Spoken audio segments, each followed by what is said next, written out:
The cold settles early in Riverside Hollow, earlier than anyone thinks it should. Even in late autumn, the river fog drifts low over the mill roofs and clings to the brick walls of the sheriff's annex like a memory that refuses to leave. Inside the building, the light is sterile and thin, the kind that makes everything look older than it is. The night shift has already begun its quiet routines, but in the small crime lab at the end of the hallway, someone is still awake, unwilling to let another year pass in silence. A single desk lamp glows over a stack of cardboard boxes pulled from the basement archive, their corners dented, their labels faded. The room smells faintly of ethanol and dust, the scent of evidence too long forgotten. A young analyst leans over the table, reading each label with patience earned from hours of sorting through the town's overlooked past. She is not searching for anything in particular, only doing the audit she was assigned. But the moment her hand rests on one particular box, something shifts in her expression, as if a small thread has been tugged. The box is light, too light.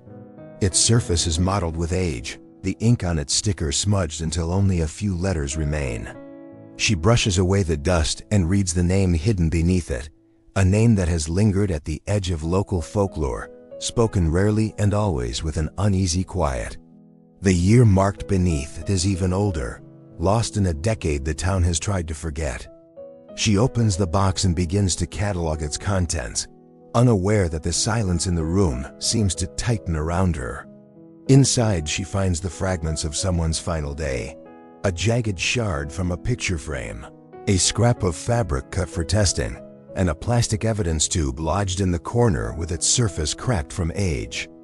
She lifts it carefully. The tube is scratched, yellowed, its handwritten label half erased by time. The swab inside lies perfectly still, as if waiting for someone to remember it. She turns it toward the lamplight, reading the faint notation that identifies it as a bite-mark swab taken from a shoulder. There is no sound at that moment, only the low hum of the sequencing machine warming behind her. The weight of the town's history seems to settle onto her shoulders as she logs the tube into the system. This wasn't supposed to be part of the audit. It shouldn't have resurfaced.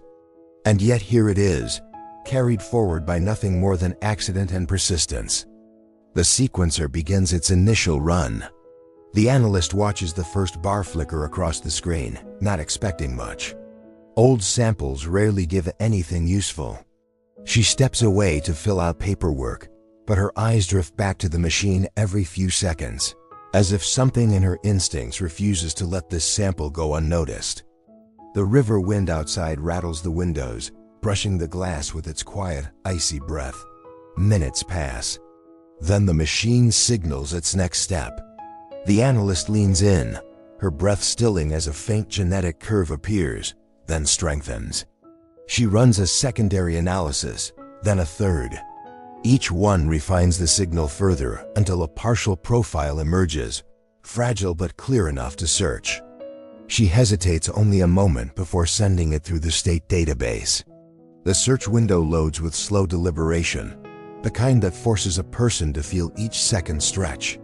When the result appears, it is understated, a blinking icon, a soft tone.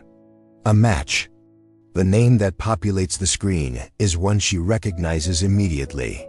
A name painted on the wall of the sheriff's lobby, etched into plaques, spoken at community gatherings with sincere gratitude.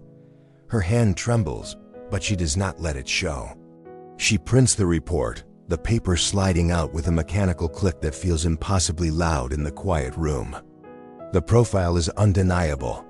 This is not the kind of discovery that leads to caution. It leads to reckoning. She steps out of the lab, the hallway dim and lined with years of framed photographs displaying officers smiling in crisp uniforms.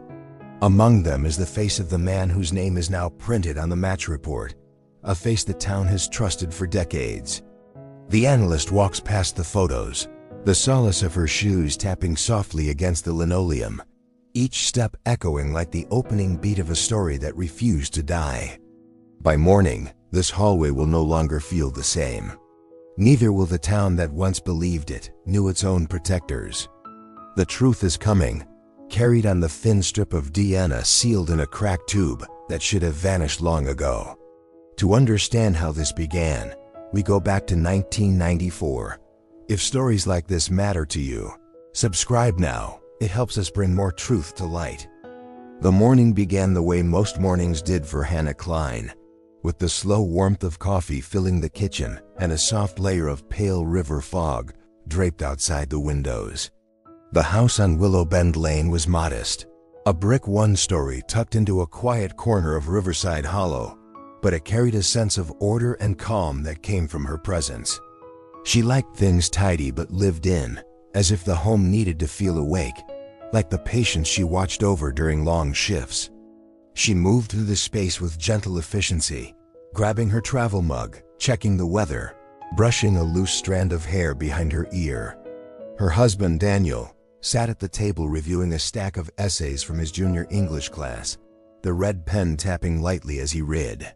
She leaned over, kissed the top of his head in a lingering way that suggested this was their ritual, one he expected and appreciated. He looked up, smiled, and asked if she remembered the fundraiser later that week. She nodded. Hospital events always made her nervous, not because she disliked people, but because she disliked being the center of attention. Daniel read her well enough not to push. They exchanged a few soft words about dinner plans, work schedules, and the rhythm of another week. Then she grabbed her bag, clipped her hospital ID badge to her scrubs, and stepped into the cool morning. Riverside Hollow was quiet at that hour. School buses had not yet begun their routes, and the town's old mill, long repurposed into a distribution center, sat heavy and still in the distance. The smell of river air carried across the valley, mixing with the faint sweetness of damp leaves. Hannah drove the familiar roads to the medical center, a building that was small by urban standards, but vital to Alder County. She knew every hallway, every nurse by name, every supply closet and storage room that required her touch to stay organized. Being the nurse manager meant she was the calm in the storm, the person who stepped in when a patient coded, when a shift fell apart, or when someone younger needed reassurance that they were not failing. Her day began with rounds. She checked vitals, charted updates, spoke with patients who were awake and families who looked as though sleep had abandoned them days ago. Her voice carried that quiet steadiness that could make people breathe easier without fully realizing why. Her co-workers relied on her not because she demanded it, but because she absorbed the panic others let spill. She had a way of grounding the moment, of reminding everyone that they were not alone in the chaos. During breaks, she often stepped into the small staff lounge, where an aging vending machine hummed under the fluorescent lights. She would warm her hands at a cup of tea and look out the window at the river fog rising. It was a habit the others teased her about. They said she looked like she was waiting for a message from the mist. She always smiled softly at that, but she never explained why she lingered. The truth was that the fog comforted her. It made the world feel sealed off, a temporary cocoon where people could be held gently before returning to reality. At lunchtime, she joined her closest friend at the hospital, a respiratory therapist named Megan, who liked to tell stories about her two rambunctious nephews. They spoke about small things, new recipes, wedding anniversaries. The counselor who had visited the hospital to talk about burnout. Hannah listened, laughed, nodded. She was attentive in the way that made people feel seen.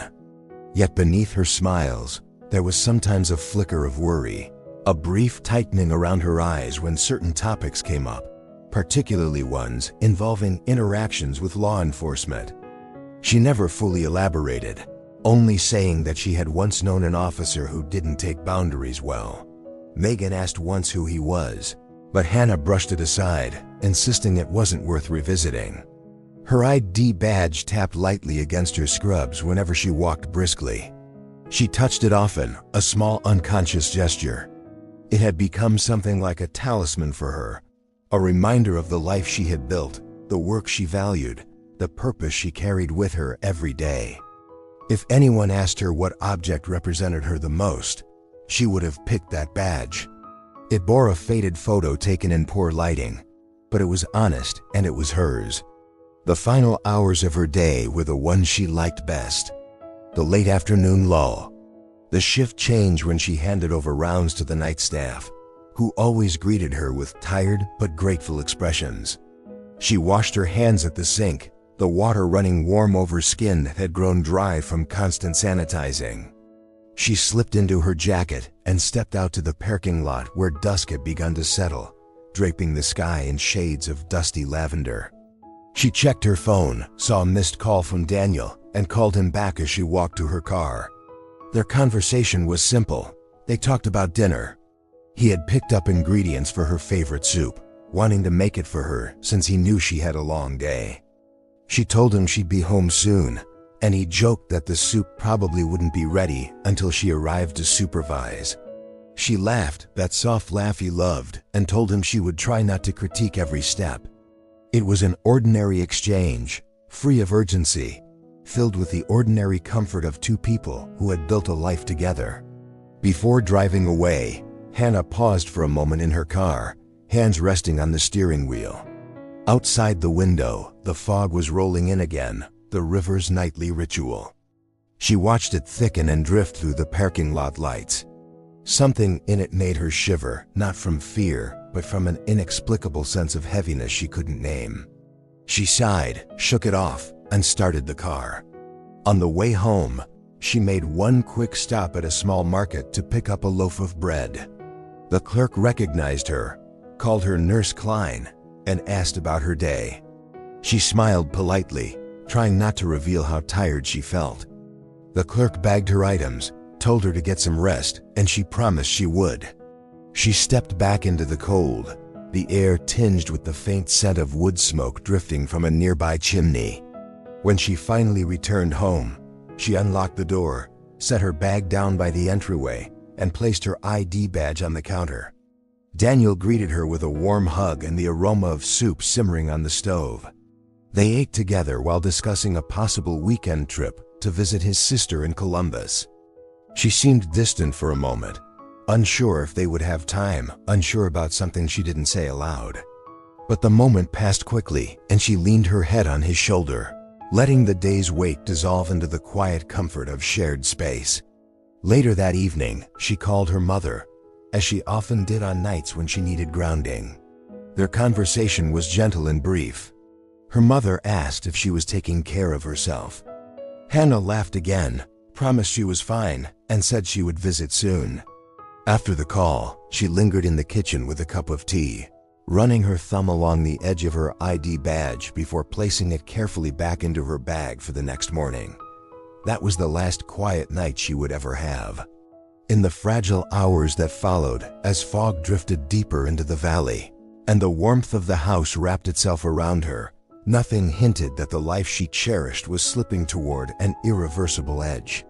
No warning, no omen, only the soft unfolding of an ordinary day that would soon be remembered for how abruptly it ended. The morning of February 12, 1994, began with a brittle cold that pressed into the valley before the sun rose. Frost clung to the grass in uneven patches, giving the neighborhood the look of something holding its breath. On Willow Bend Lane, the Klein house looked just as it always had, quiet, still, a single porch light glowing faintly like a lantern left out too long. At 7:18 a.m., Hannah's car remained in the driveway. This was not unusual for a Saturday.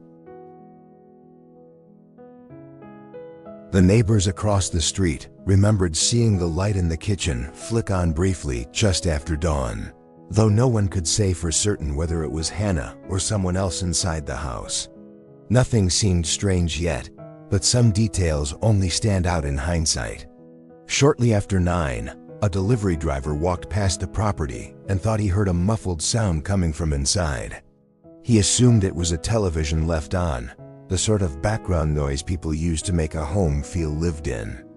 He left a package on the front step, unaware that the stillness behind the windows was far heavier than he understood. By 10, the fog had lifted enough to reveal the quiet movement of the river in the distance. The world seemed half-woken, the kind of morning that felt too calm, too delicate. Inside the Klein home, somewhere on the living room floor, that calm had already shattered. The timeline would remain blurred until investigators pieced together fragments, but what happened inside the house likely unfolded between dawn and mid-morning. Somewhere in that stretch of silent hours, a confrontation began with words spoken at a normal volume, then rising in intensity until they were sharp enough to pierce the quiet. A chair scraped against the hardwood, a lamp fell. A framed photograph cracked against the floor. The living room bore witness to the violent struggle. The couch cushions had been displaced, as if someone had grabbed for stability and missed. One of the end tables had toppled, the contents scattered in a half circle on the rug. The back door showed signs of forced entry, but the damage was imprecise, the splintering inconsistent with the angle typically left by a real break-in. The fractured wood looked almost decorative, as though the blow that created it had been performed without urgency. The exact sequence of events inside that space would remain a matter of speculation, but the physical evidence told a story of conflict at close range. Hannah fought back. There were signs of defensive pressure on her hands, tiny crescents where her nails had pressed into her own skin. The medical examiner would later note that she had been engaged in a fight she fully intended to win. But intent is not always enough. When the final act of violence occurred, it happened quickly. A sudden impact, a flash of force, and then the room fell quiet again. The quiet that followed was thick and cold, settling over the space like a sealed envelope. By evening, Daniel Klein returned home. He had spent the day at the school preparing lesson plans for the coming week. He parked his car as the sky dimmed into a soft gray-blue, unaware that everything he knew was about to be altered. As he approached the front door, he noticed it was slightly ajar. Not enough to alarm him at first, but enough to make him pause. He called out to Hannah. There was no answer. The air inside the house felt stale, carrying the faint scent of something disturbed but unspecific. His eyes moved slowly through the hallway toward the living room, and before he reached the doorway, he heard the sound he would remember for the rest of his life, the distant, thin hum of a lamp bulb flickering. The room came into view with agonizing clarity. A shattered frame near the fireplace, a knocked-over table, a scattering of items on the rug, and beyond that, on the hardwood floor, the still form of the woman he had spoken to less than 24 hours earlier, the woman he loved, lying motionless with quiet finality. Daniel fell to his knees before he fully understood that he had started moving. He reached for her, his breath caught between disbelief and an instinctive need to touch her hand, as though warmth could be restored by recognizing it. But the truth was already there in the air around him, thick and immovable. He ran to the phone, dialed emergency services with shaking hands, and tried to form words that made sense. The dispatcher guided him through each step. She told him to leave the room, to wait outside, to stay on the line until help arrived. He followed the instructions, even though each one felt like a betrayal of his instinct to stay with Hannah. The first responding officers arrived quickly. Their flashlights cut through the dimness of the house as they entered, voices low as they assessed the scene. One officer, a young patrolman with only 2 years on the force, looked immediately unsettled. Something about the room seemed both chaotic and staged, as though the violence had been arranged rather than erupted naturally. He stepped carefully through the space, trying not to disturb any potential evidence. A more senior officer arrived soon after. His presence changed the energy in the room. He moved with practiced authority. He looked over the scattered belongings and the splintered back door, and stated that it reminded him of a burglary interrupted. The others nodded, taking cues from his tone. The young patrolman hesitated, but he remained quiet. Paramedics entered next. They checked for any sign of life, though none remained. One of them noticed a faint mark on Hannah's shoulder, something irregular that didn't match the surrounding injuries. He alerted the officer nearest him, who made a note to have it photographed. A forensic technician was called to the scene. When the technician arrived, she moved through the room with meticulous care. She photographed the position of every object, documented every mark, and eventually turned her attention to the faint indentation on Hannah's shoulder. Under closer inspection, it appeared to be a bite mark. She swabbed the area, sealed the cotton into a plastic evidence tube, and labeled it with efficient handwriting. She noted the time, the date, and the case number, then placed the tube aside for transport. The technician also documented the damaged back door.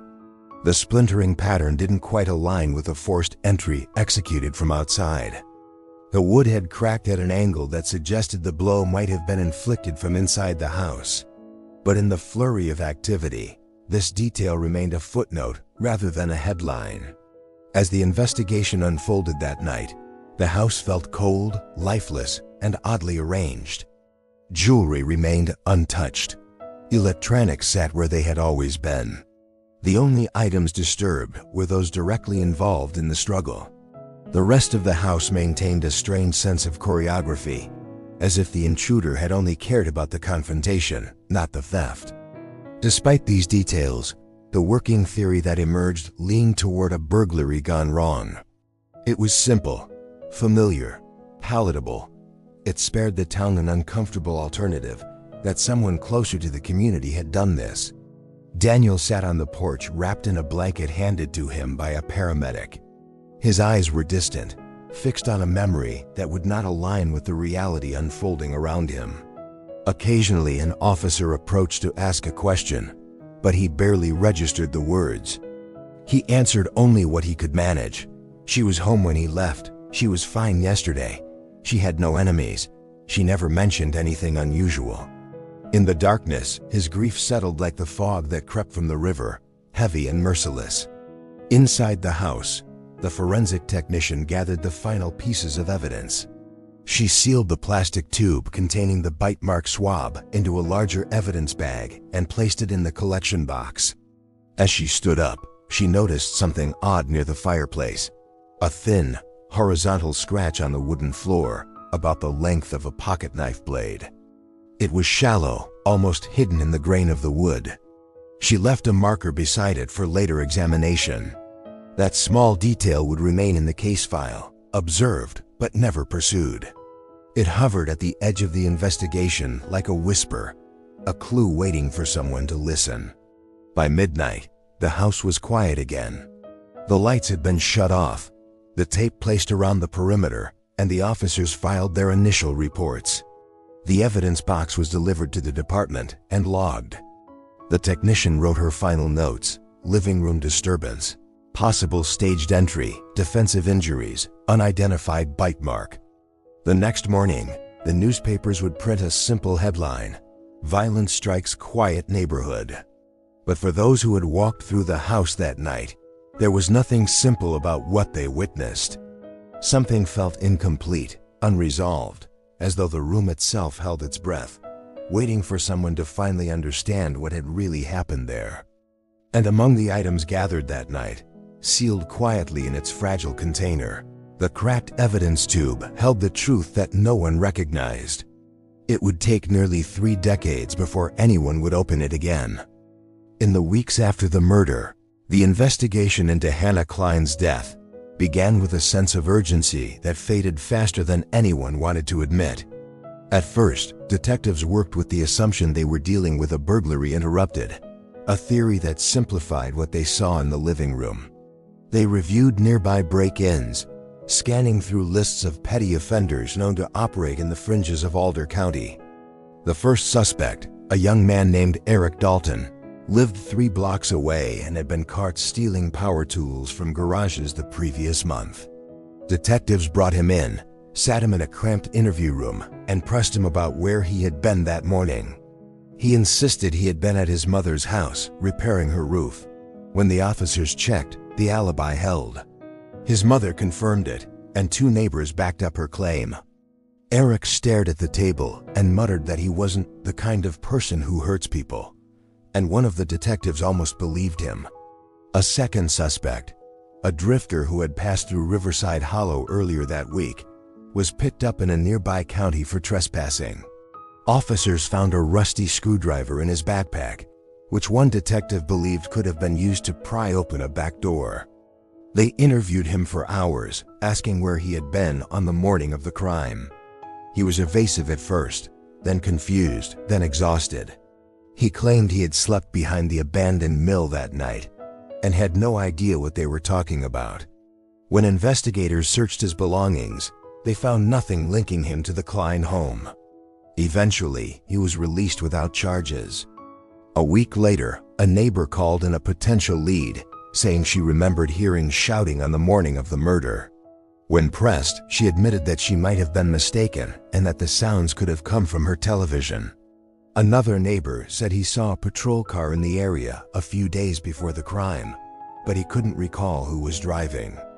In Riverside Hollow, patrol cars were a normal sight, and most locals never bothered to note which officer was inside. The detectives scribbled these details down, filed them under miscellaneous, and moved on. As the investigation dragged into its second month, the tone inside the department shifted. The evidence collected from the scene yielded little. The fingerprints found belonged to the family or to first responders who had entered before gloves were distributed. The bite mark swab was logged, labeled, and placed in a temporary holding container. Tests at the time were limited, and the sample was deemed insufficient for useful analysis. Notes were made, recommendations were placed into the file. Nothing came of it. In one meeting, an officer asked whether the bite mark suggested something personal. He wondered aloud why a burglar would leave such a wound. A supervising detective dismissed the question, saying people behave unpredictably under stress. The room moved on. Local news circulated simple theories. A headline in the Riverside Hollow Chronicle read, "Burglary ends in tragedy," accompanied by a small photo of the house with police tape. The article speculated that the intruder panicked when Hannah confronted them. It asked the community for information but offered nothing new. Reporters contacted the department for updates, but as weeks stretched into months, the story faded from public attention. For Daniel, however, time refused to soften. He returned to work but carried a shadow with him that students sensed, even if they didn't understand it. A counselor at the school suggested he take time off, but routine felt like the only thing keeping him upright. At home, the quiet was unbearable. He often stood in the living room staring at the repaired table, the newly hung photograph, the replaced lamp. Each object felt like an attempt to restore what could never be replaced. Detectives continued to chase weak leads. A pawn shop owner reported a man trying to sell a bracelet similar to one Hannah owned, but it turned out to be a cheap replica sold at a discount store. A call came in about a possible sighting of someone running through backyards the morning of the murder. When officers interviewed the caller, he admitted he might have confused the date. Another lead involved a former patient of Hannah's who had a history of agitation. He was questioned, but he broke down crying during the interview, insisting he admired her and would never harm her. In the third month, a detective named Russo quietly raised concerns about the forced entry pattern on the back door. He said the splintering didn't align with typical burglary methods. He recommended reviewing the angle of the damage and comparing it with other break-ins. His suggestion sat in the case notes, unaddressed. By summer, the investigative team faced pressure from above to either solve the case or allocate resources elsewhere. Crime didn't slow for unsolved tragedies. Files piled up and new calls came in every day. The Klein case, once a priority, became a stack of papers in a drawer. Daniel made repeated visits to the station. Each time, he sat across from detectives and asked if they had found anything new. He wanted to help, wanted to participate, wanted the ache in his chest to make sense. Detectives told him gently that they were doing everything they could. Some said they were waiting on pending lab results. Others said these things take time. The truth, unspoken, was that time was working against him. In one visit, Daniel sat in a hallway near the evidence room and overheard two officers talking quietly. One said, "There's nothing here. It's a break-in that went bad." The other replied, "Feels wrong though." The first officer shrugged and said, "Lots of things feel wrong. Doesn't mean we get answers. As autumn returned, leaves fell along Willow Bend Lane, covering the yard where Hannah once planted flowers each spring. Daniel tried to maintain her garden through the season, but eventually he let the leaves collect. It hurt too much to care for something she had loved alone. At the department, the file grew thicker with little to show for it. A checklist of suspects had been crossed out. A binder of interviews showed the same patterns of doubt and uncertainty. The lab reports repeated the same words: insufficient, degraded, inconclusive. Each phrase carved deeper into the possibility that truth might never emerge. The most painful moment came when the lead detective called Daniel in for a meeting. He explained, with the tone of someone trying to be compassionate while balancing procedure, that the department would be shifting focus. They weren't closing the investigation, he emphasized, but they needed to allocate their efforts toward active cases. The phrasing was careful, practiced, and devastating. Daniel nodded mechanically as the detective spoke. He barely registered the words. When the meeting ended, he walked out of the station with a hollow feeling in his chest and a small folder they gave him containing general updates. None of it answered the questions that haunted him. A year after the murder, the case slipped into the category of pending inactive. In simple terms, that meant it was no longer being actively pursued unless new information emerged. The evidence box was placed in storage with dozens of others, lined up on shelves under humming fluorescent lights. On one side, the damaged door scrap lay in a sealed bag. In another bag, the flannel fragment rested with its label. And in the corner, the bite-mark swab inside the plastic tube sat quietly, its label already beginning to fade. Occasionally, an officer flipped through the file, usually a new detective trying to familiarize themselves with old cases. They scanned the pages, frowned at the lack of direction, and placed it back on the shelf. In time, the file's edges wore down and the paper yellowed. Through the late 90s, occasional tips trickled in. Most were unhelpful. One man claimed he saw a stranger walking near the Klein house weeks before the crime. Another insisted he overheard two men bragging about breaking into homes. A woman called to say she dreamed about the killer and believed it meant something. Detectives logged each tip mechanically, but their confidence in any of them was minimal. Every anniversary, Daniel received a call from someone at the department, usually an officer who wasn't even on the force at the time of the murder. They spoke kindly, acknowledging the pain of the date, reaffirming that the case remained technically open. But each call sounded more ceremonial, a gesture of sympathy rather than progress. The community, too, slowly moved on. Conversations that once held concern turned into vague recollections. New families arrived. Children grew up not knowing who Hannah had been. The Klein home remained, but people walked past it without thinking of what had happened inside. In one forgotten corner of the evidence room, the box containing the pieces of Hannah's last moments gathered dust. When a new archivist reorganized the shelves in 1999, she noticed the box sticker had been altered. The case year had been written over, but she assumed it was nothing more than a clerical correction. She placed it on a different shelf, unaware that the mislabeling would bury the file deeper into obscurity. Occasionally, Daniel tried to reignite the investigation. He wrote letters, requested updates, and asked whether new technologies might help. The responses were always polite, but non-committal. They said they would review the case when possible. They said they hadn't forgotten. But months turned into years, and nothing changed. By the early 2000s, the case reached a quiet stasis. No suspects, no leads, no answers. A tragedy suspended in unresolved air. The only lingering artifact, the one that held more truth than anyone realized, remained sealed in its fragile plastic tube, pushed toward the back of the evidence box. Its label grew more unreadable each year, but the sample inside stayed preserved in a way no one expected. If it could speak, it would have told the investigators they were looking in the wrong direction, that the truth wasn't outside the community, but woven into its fabric. Instead, it sat in the dark, waiting.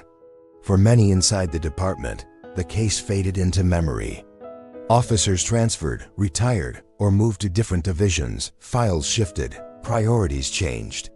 Only one detective, Russo, occasionally mentioned his doubts about the break-in theory. He brought it up in brief conversations, always sounding apologetic for reopening the wound. But his questions never gained traction. One night, after rereading the case file, Russo whispered to a colleague that something about the scene had always bothered him. The colleague sighed, shrugged, and said, "Some cases just don't have answers." Russo looked back at the file and murmured, "Or maybe we stopped asking the right questions." The file closed with a dull finality that marked countless other unsolved cases. It returned to the shelf, marked with the word pending, a small symbol of hope that rarely transformed into action. The final entry in the log that year was brief. No further leads at this time, and with that, the case slipped into silence. The years after Hannah's death did not pass so much as accumulate. They gathered like dust along the baseboards of the Klein home, settling into the corners of rooms that once felt bright. For Daniel, time became something he measured by how long he could avoid looking at the living room floor, or by how often he could pretend that grief was just another quiet shadow following him from room to room. At first, people came often. Neighbors brought casseroles and flowers. The staff at Riverside Hollow Medical Center sent cards filled with wishes for strength. Students wrote him letters about how sorry they were, even though most didn't fully understand what had happened. Friends visited on weekends, offering warm reassurances that felt sincere but soft, like the warmth of a candle flickering in a drafty room. But as months turned into years, visits slowed. People moved, changed jobs, raised their own families. Over time, sympathy filtered into occasional check-ins, and then into gentle nods when Daniel passed someone on Main Street. The tragedy that had once defined the town's winter slowly dissolved into the background noise of a place where other things demanded attention. New stories, new struggles, new faces. Life continued, even though his felt suspended. Inside the house, the photographs stayed where they had always been. The one of Hannah at their wedding, laughing at something he couldn't now remember. The one of her in her nursing uniform, standing in front of the medical center with her hair pinned back. Over time, the frames tilted slightly from the shifting of the walls, the glass collecting fingerprints and tiny flecks of dust. Daniel noticed each imperfection because he rarely moved the photos. Touching them felt dangerous, like disturbing the last remaining pieces of her presence. He boxed up some of her things during the first year. Not all just enough to make the house less painful. Her ID badge, however, remained in a drawer beside their bed. He could never bring himself to pack it away. Some nights, when the house felt too quiet, he would open the drawer, run his thumb along the badge's edge, and whisper her name as though speaking it softly could somehow pull the years backward. Letters became part of his life. Not letters he sent, but letters he wrote and kept. They filled the pages of a journal that remained hidden in the nightstand. Each page was a conversation with her, an offering, or an attempt to make sense of a world that no longer held its balance. Some entries rambled through daily events. Others were raw, trembling with the kind of honesty he could speak nowhere else. 5 years passed, then 7, then 10. The town changed slowly, like something being reshaped by water rather than wind. Old stores closed, replaced by newer shops that felt out of place. A diner on the corner became a hardware store, then a law office. The mill in the distance shifted from a distribution center to a storage facility, its windows shuttered and its walls darkened by time. Riverside Hollow aged along with Daniel, losing some of its familiar warmth, gaining the kind of stillness that settles over places left half-remembered. People rarely mentioned the murder anymore. When they did, it was in the careful tones reserved for tragedies best left in the past. A few remembered Hannah as the nurse who always smiled, or the woman who helped them navigate a frightening moment in the emergency room. But as new residents arrived and older ones passed on, her name became something recalled only when someone looked through old newspapers, or when the anniversary of her death approached. Every February, Daniel felt the date like a stone placed carefully in his chest. He visited her grave, touched the cold surface of the headstone, and stood in silence until his breath steadied.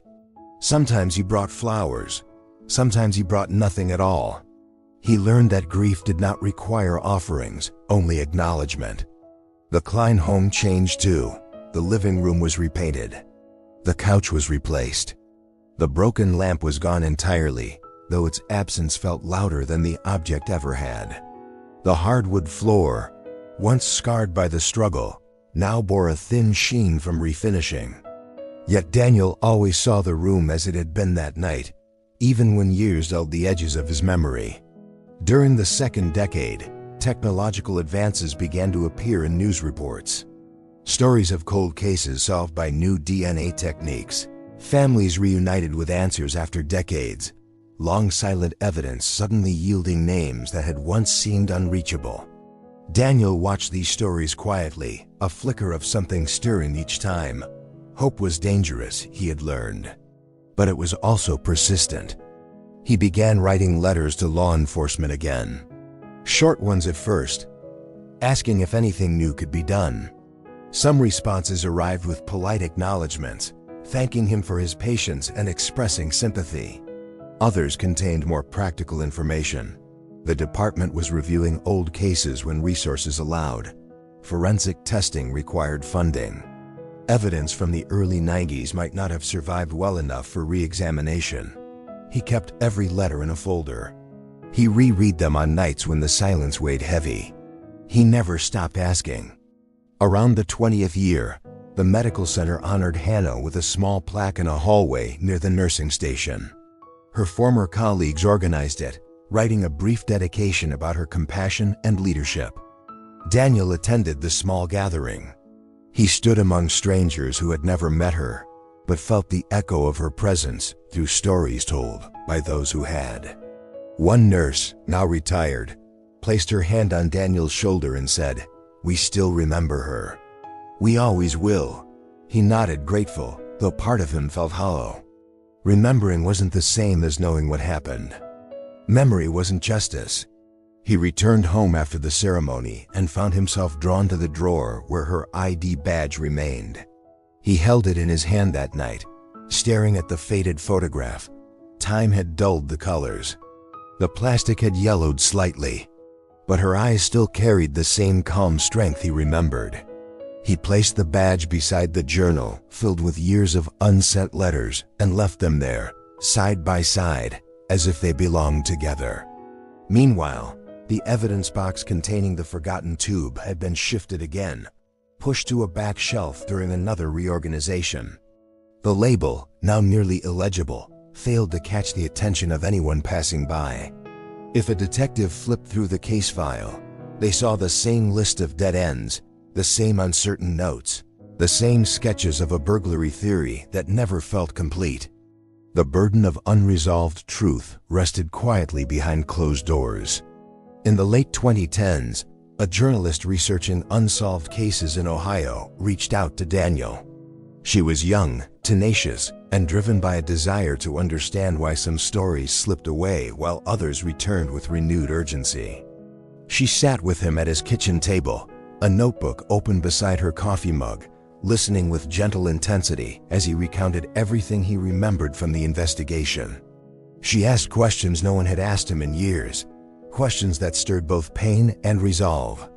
When they finished, she said, "I'll keep looking. Cases don't stay buried forever."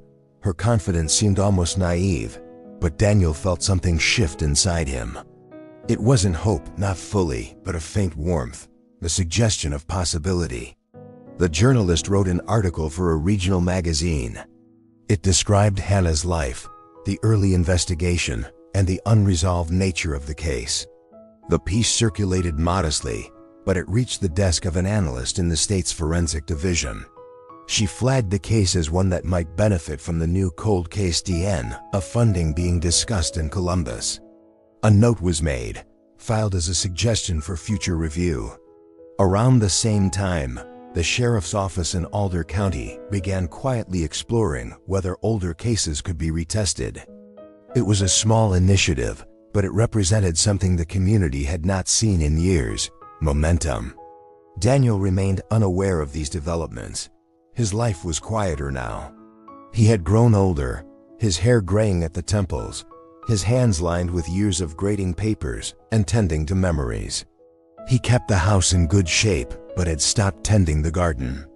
Hannah's flower bed grew over with weeds and wild grass, but occasionally he trimmed it just enough so her favorite spot would not disappear entirely. One evening, while organizing a drawer that had not been opened in years, he found the journal again. He sat on the edge of the bed and read a few entries. Most were written in the language of grief, but some carried the tone of a man refusing to let go of the belief that truth could still surface. He turned the pages slowly, almost reverently, until he reached the final entry he had written months earlier. It simply read, "I'll keep trying." He closed the journal gently and placed it beside the ID badge, aligning their edges with care. Outside, the night settled over Riverside Hollow. The river moved with steady indifference, unaware of the decades of waiting happening in the houses nearby. Streetlights glowed faintly against the fog, the same fog Hannah once watched with quiet fascination. And somewhere in a building across town, a stack of cold case suggestions included her name, waiting for someone to notice. It would not be long before they did. Where are you watching from tonight? Drop an emoji in the comments.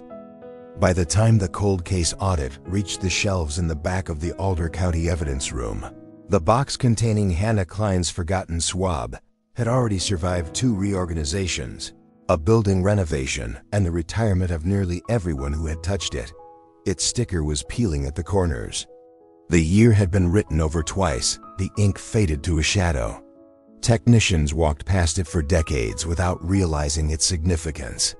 It was another cardboard relic among hundreds, nothing more than a reminder of a crime the town had quietly absorbed into its long memory. But the winter of 2022 brought something new.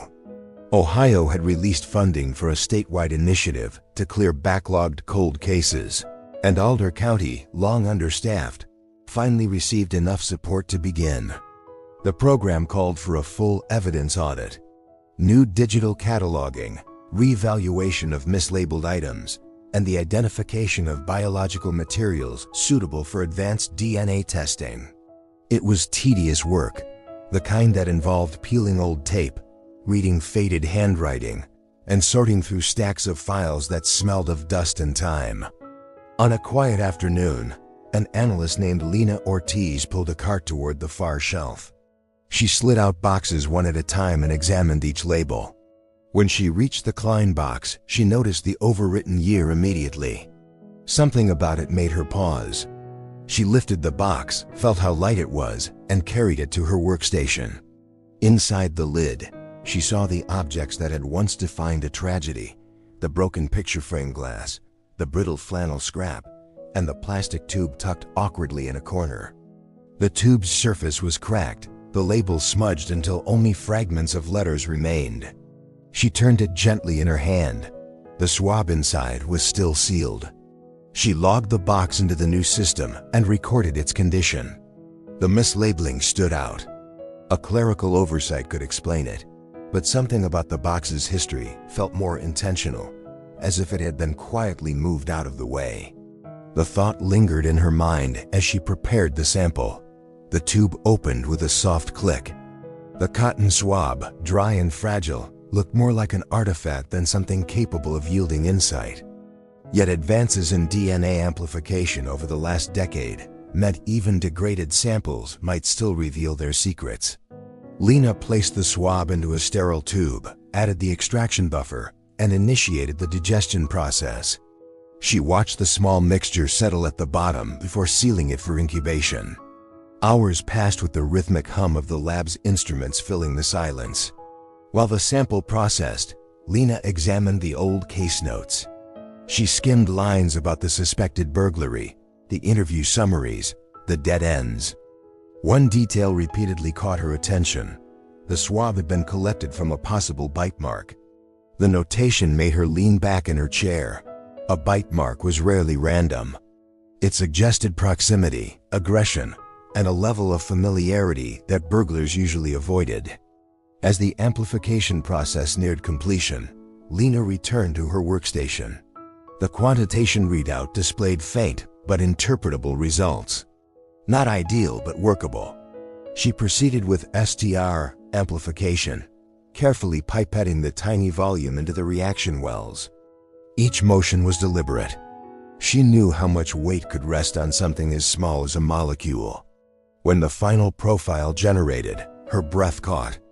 There were gaps as expected with aged material, but the core markers were distinct. She initiated the database comparison and waited. The search bar crawled slowly across the screen, populating its internal checks. First the county database, then the state index, then the national system. Lena leaned in, expecting the usual disappointment: no match, insufficient loci, inconclusive. Instead, the system returned a soft alert. One entry had matched the profile with high confidence. She clicked the result. The name that appeared made her sit still for a long moment, unsure if she was reading it correctly. It belonged to someone who had served in Alder County for decades. Someone who had patrolled the very neighborhood where Hannah lived. Someone whose face had been part of the department's public trust. Detective Mark Ellison. Lena felt the air shift around her. She read the name again, then expanded the details. The DNA sample used for the match had come from an officer-involved shooting review 5 years earlier. Ellison had volunteered to submit his DNA for the investigation, a gesture seen as honorable at the time. That gesture had placed his profile in the system, and now it connected him to a crime the community believed had been committed by a stranger. She checked the match again, running a secondary confirmation. The results aligned. She removed the printout carefully, holding the paper as if it might crumble. This wasn't the kind of outcome that left room for coincidence. To understand it fully, she opened the old chain of custody log. There, she found an inconsistency. The evidence tube had been logged properly on the night of the murder, but the following year, a second notation had been added in different handwriting. The case number was scratched out and altered. No explanation, no initials. It was the sort of error that in any other context might reflect sloppiness. But combined with the DNA match, it suggested something deeper. Something that had slipped through the cracks by design or by negligence. When she brought the report to the sheriff the next morning, he read it twice before speaking. He lowered the paper slowly, his eyes fixed on the name. Then he asked if there was any chance of contamination. Lena explained the testing process, the controls, the secondary validation. The margin for error was negligible. The sheriff leaned forward, resting his elbows on the desk, his expression tightening. Ellison was still active. He would be arriving at the station within the hour. They had to act before the news spread.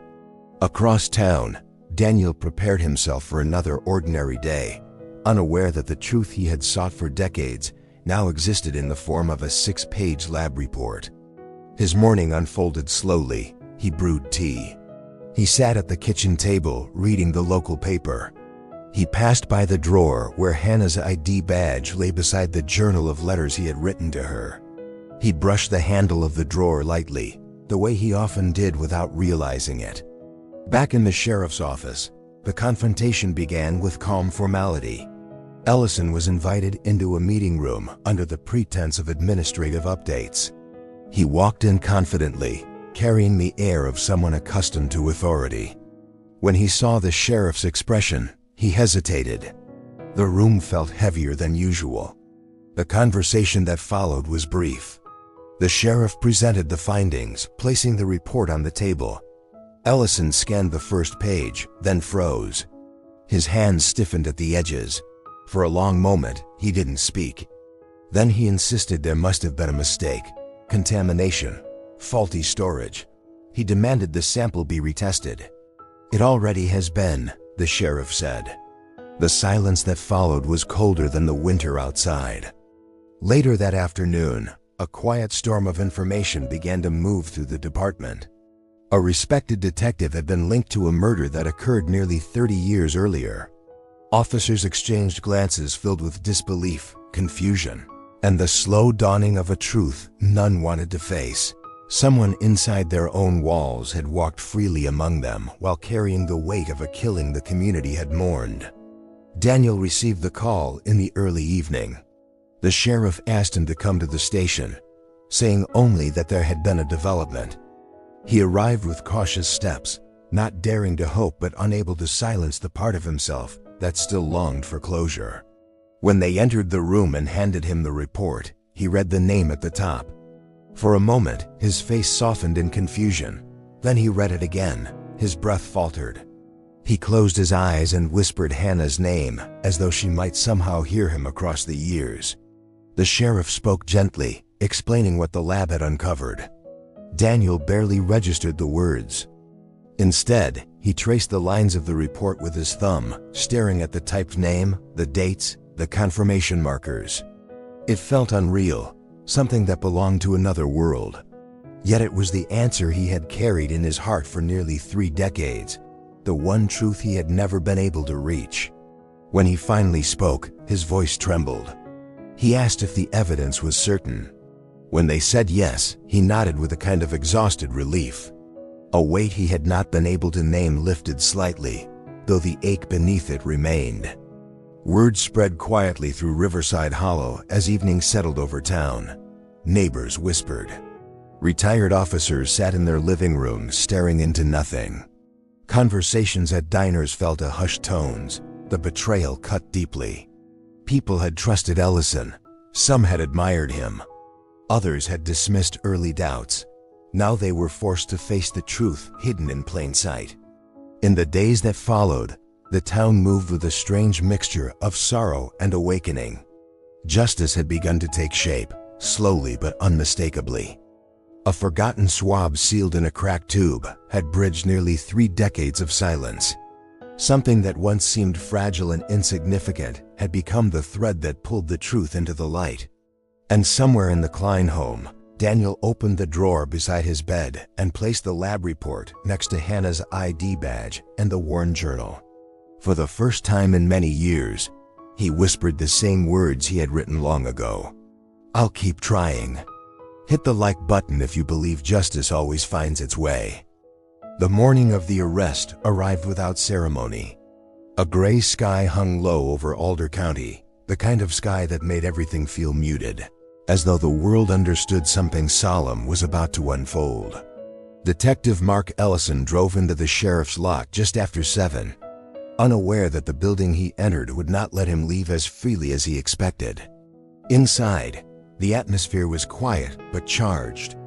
Officers who had admired him for decades kept their distance, unsure where to look or how to stand. The sheriff waited in one of the administrative rooms, the report on the table between his hands. When Ellison stepped into the doorway, the sheriff asked him to sit. The words that followed were simple, procedural, and irreversible. Ellison was being placed under arrest for the murder of Hannah Klein. At first he didn't react. His eyes flickered only briefly, scanning the papers, reading what he already knew had been coming since the confrontation the previous day. Then came the denial, calm at first, then insistent. He argued contamination, improper storage, faulty testing. But each protest thinned under the weight of the DNA profile and the chain of custody timeline, which had been re-examined by people with no connection to Alder County. When the cuffs closed around his wrists, a hush seemed to settle across the hallway. Officers looked down or stared ahead, trying to reconcile the man they thought they knew with the truth that had emerged. Ellison was led out of the building, past faces that reflected shock, sadness, and a sense of betrayal too deep for words. He did not raise his head once. The first hearing drew a crowd. Journalists who had barely glanced at Riverside Hollow in years now filled the lobby, notebooks and cameras in hand, recording the man who had spent his career lecturing neighborhood watch groups and receiving community awards. Ellison stood before the judge with a steady posture, his lawyer at his side, offering the beginnings of a defense built around procedural mishandling. But the judge denied bail, citing the severity of the crime and the strength of the evidence. The room absorbed the decision in a heavy silence. In the weeks that followed, the case moved into the courtroom with deliberate pace. The trial took place in a wood-paneled room with high ceilings and narrow windows that filtered pale winter light across the floor. The space felt both solemn and immense, carrying the weight of decades of unanswered questions. On the first day, Daniel entered quietly. His hands trembled slightly as he sat among a small group of supporters. He wore a dark jacket, neatly pressed, though the grief etched into his face made him look older than his years. He kept Hannah's ID badge in his pocket. He touched it once before the proceedings began, grounding himself in the memory of the woman whose life had shaped his every step since that winter morning in 1994. The prosecution presented its case with controlled precision. They walked the jury through the evidence, the inconsistencies in the original break-in narrative, the angle of the splintered door, the defensive marks on Hannah's hands, and finally the DNA profile extracted from the old bite mark swab. The jury listened in concentrated silence as a forensic expert explained how even degraded samples can retain their truth, how the alleles matched perfectly with Ellison's profile, and how the probability of error was infinitesimal. The expert held the room without theatrics. She explained the science as though she were speaking to someone in their kitchen, clear and steady, grounding the moment in undeniable fact. Every person in the courtroom felt the shift. Facts once blurred by time were now sharp, undeniable, and anchored in science. The defense attempted to create doubt. They questioned the evidence storage system of the early 90s, pointed out the mislabeling, and argued that contamination could not be fully ruled out. They highlighted Ellison's long career, his commendations, his public service. But each argument faltered against the strength of the modern analysis and the clarity of the DNA match. The most profound moment came when the prosecution played an audio recording of a witness from decades earlier, Hannah's colleague, Megan, who had described an encounter where Ellison had confronted Hannah in a parking lot months before her death. The recording had been digitally restored for the trial. Her voice trembled slightly as she described the tension in Hannah's face, the way she said the officer never took no well. At the time, it had been a note buried in the file, overshadowed by the burglary theory. Now it resonated through the courtroom with newfound weight. Daniel listened to every word. He kept his gaze forward, occasionally closing his eyes when memories resurfaced too sharply. When asked later what it was like to sit through the trial, he said it felt like watching two lives unfold simultaneously. The life he had shared with Hannah and the one she had lost the moment Ellison walked into their home. The turning point arrived when Ellison took the stand. His lawyer advised against it, but he insisted on speaking. He sat with a posture that tried to project calm, but something brittle underneath betrayed him. He denied everything. He said he had admired Hannah from a distance, that he had visited the neighborhood often for patrol duties, that he had nothing to do with the crime.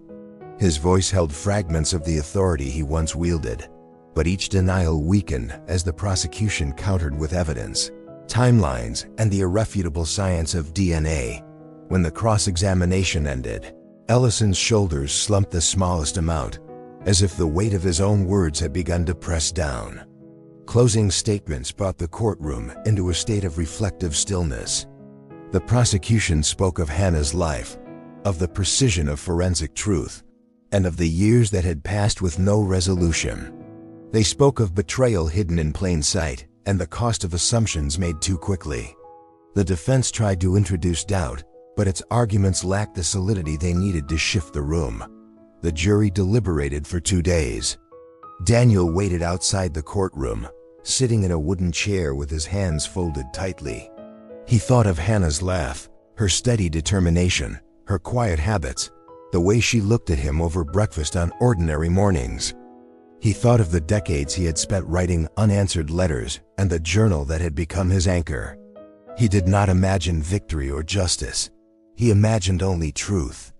On the afternoon of the second day, the jury returned. The courtroom filled with a breathless quiet. The foreperson stood and read the verdict. guilty of murder in the first degree. The words echoed through the room with a finality that pulled the air inward, as though the walls themselves acknowledged the weight of the moment. Ellison closed his eyes. He did not speak. Daniel lowered his head. He exhaled a long, trembling breath, one he had held for almost 30 years. The room blurred as tears welled, not of triumph but of release. The years had not been erased, the loss remained. But the question that had haunted every step of his life finally had an answer.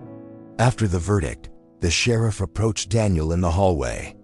He spoke with a softness that carried regret for the years lost and gratitude for the persistence that had brought them to this point. Daniel thanked him, though his voice wavered. He understood that justice was rarely perfect, that the years between loss and truth were complicated and painful.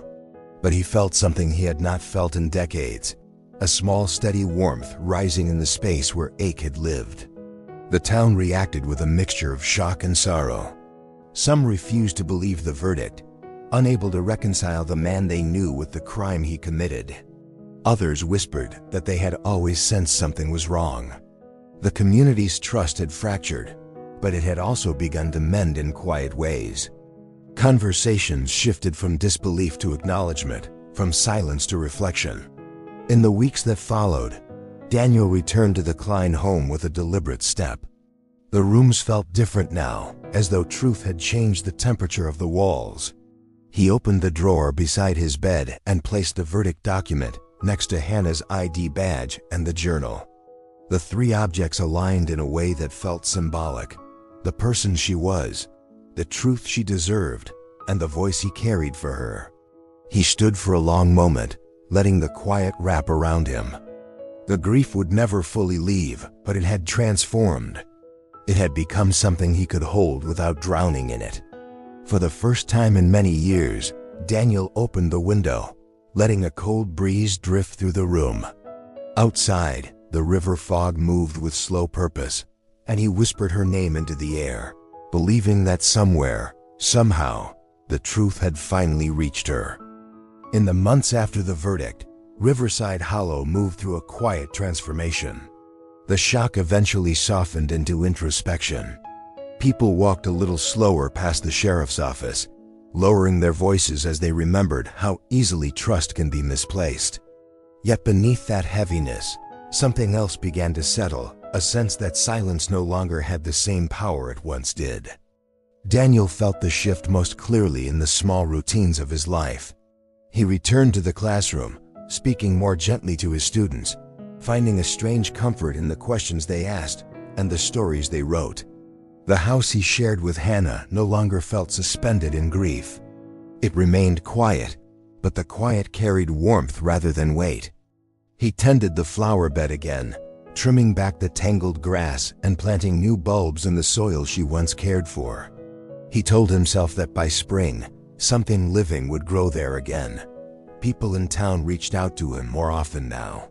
Some apologized for not seeing the truth sooner. Others simply wanted him to know they had thought of Hannah over the years, even when they didn't know how to say her name out loud.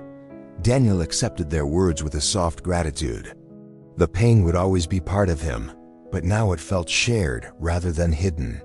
The sheriff's office changed as well. Training sessions were updated, evidence protocols strengthened, and younger officers began asking questions that once went unspoken. They spoke openly about confirmation bias, about the danger of assuming the simplest answer, about the responsibility of protecting a community not just from strangers, but from the people it trusts. The case became a quiet lesson pulled into briefings, a reminder of the cost of looking away. Lena continued her work in the lab, carrying with her a sense of purpose shaped by what the old swab had revealed. She saved the final report from Hannah's case and placed it in a small folder on her desk.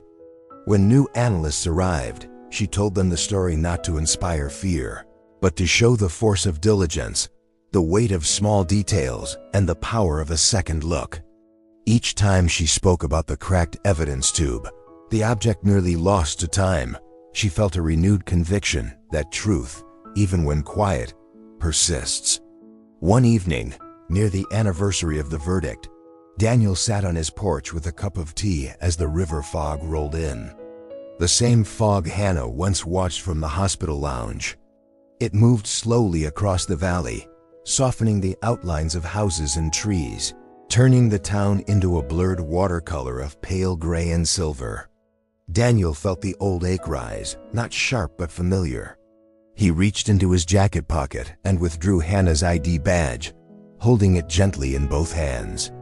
He didn't speak to the badge, but he let his thoughts rest there for a moment. In the faded photograph, her eyes held the same calm strength that had guided him through their years together. He placed the badge back into his pocket and breathed deeply, the cold air filling him with a steadying clarity. Over time, the story of what happened to Hannah became part of Riverside Hollow's quiet identity, not a dark stain, but a shared memory urging vigilance, compassion, and the courage to confront uncomfortable truths. Her legacy was not the crime that took her life, but the fight for the truth that followed her death, carried by those who refused to let her disappear into silence. The cracked evidence tube, once buried in the back of a shelf, now rested in a secure archival case at the county office, preserved as a teaching tool. Its fragile plastic and faded label served as a reminder that even the smallest, most overlooked objects can hold a voice strong enough to reshape a town's understanding of itself. And in the Klein home, where light returned to rooms once darkened by grief, Daniel opened the windows more often. He let the breeze move through the house the way it once had when Hannah laughed in the kitchen or hummed while preparing dinner. The air felt less heavy now, touched by something gently restorative. As he stood in the doorway one morning, watching the sky brighten over the valley, he understood that justice had brought a kind of peace, not complete, but real enough to hold. Which case should we tell next? Leave your suggestion below.